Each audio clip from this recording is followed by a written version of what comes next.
आज Asansol girls college के governing body की बैठक हुई, जहां गवर्निंग बॉडी के अध्यक्ष और मंत्री मलय घटक विशेष रूप से उपस्थित रहे। इसके अलावा आसनसोल गर्ल्स कॉलेज की teacher in charge doctor Monika Saha के साथ साथ स्कूल के अध्यक्ष, शिक्षक और गवर्नमेंट बॉडी के अन्य सदस्यगण भी उपस्थित रहे। आपको बता दें कि इस मौके पर पत्रकारों से बातचीत करते हुए डॉक्टर मोनिका साहा ने अपने वक्तव्यों को रखा।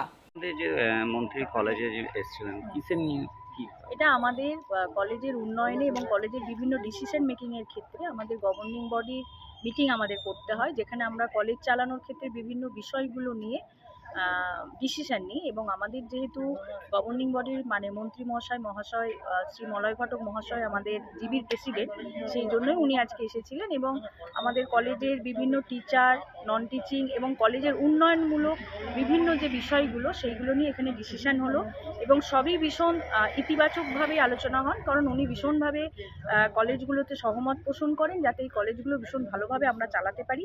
সেই জন্য আমরা আমাদের প্রেসিডেন্ট স্যারের কাছে ভীষণভাবে কৃতজ্ঞ।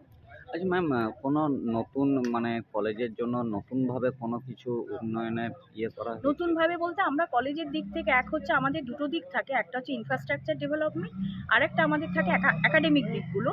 ইনফ্রাস্ট্রাকচার ডেভেলপমেন্টের ক্ষেত্রে যেমন আমাদের নতুন একটা বিল্ডিং পিডব্লিউডির আন্ডারে শুরু হয়েছে এবং আরও বেশ কিছু আমরা বিভিন্ন জায়গায় জানিয়েছি, সেখান থেকেও আমরা ফান্ডিং পেলে আমরা সেটা শুরু করতে পারবো। এছাড়া একাডেমিক দিক দিয়ে আমরা যাতে নতুন আরও বিভিন্ন ধরনের কোর্স ওপেন করতে পারি যাতে আমাদের আশেপাশের অঞ্চলের মেয়েদের সুবিধা হয়, সেই বিষয়েও আমরা আলোচনা করেছি। আপনার নাম? আমার নাম ডॉक्टर मोनिका साहा, আমি এই মুহূর্তে টিআইসি। आसनसोल से बिजू मंडल की रिपोर्ट, पीवीटीवी न्यूज।